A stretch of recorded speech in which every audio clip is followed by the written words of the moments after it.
గత అసెంబ్లీ ఎన్నికల్లో మనము భువనగిరి కాంగ్రెస్ బూత్ కార్యకర్తలందరి కష్టం 40 ఏళ్ల కాంగ్రెస్ పార్టీ చరిత్ర తిరిగి రాసాం.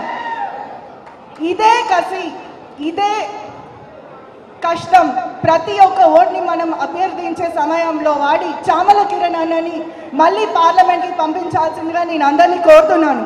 ఇవాళ మన విజయం కేవలం భువనగిరి కాదు, తెలంగాణలో కాదు, పక్క రాష్ట్రం ఆంధ్రప్రదేశ్లో కూడా మాట్లాడుతున్నారు.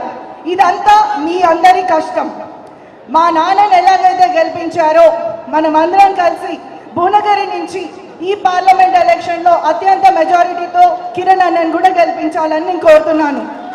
మన ప్రియతమ నాయకుడు కోమటిరెడ్డి రాజగోపాల్ రెడ్డి గారు ప్రతిరోజు ప్రతి ఒక్క కాన్స్టిట్యున్సీకి వెళ్ళి ఇలా బూత్ కమిటీ సమావేశాలలో కార్యకర్తలు సమావేశాలలో పాల్గొనడం చాలా సంతోషంగా ఉంది. ఇవాళ ఇక్కడికి వచ్చినందుకు కూడా చాలా సంతోషంగా ఉంది. అండ్ రాహుల్ గాంధీ గారు నేషనల్ మేనిఫెస్టో తెలంగాణలో రిలీజ్ చేశారు మొన్న. అది కాంగ్రెస్ పార్టీకి తెలంగాణ మీద ఉన్న ఇష్టం మక్కువ. ఎలాగైతే మనం 15 సీట్లు గెలుస్తామో అలాగే టాప్ 3 సీట్స్లో భువనగిరి ఉండాలని నేను కోరుతున్నాను. మీ అందరితో నేను పంచుకొని పనిచేస్తాను.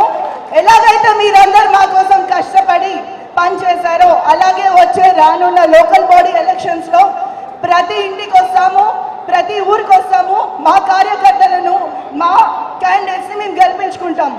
కష్టపడిన వాళ్ళకి కాంగ్రెస్లో ఎప్పుడు గుర్తింపు ఉంటుంది. Thank you.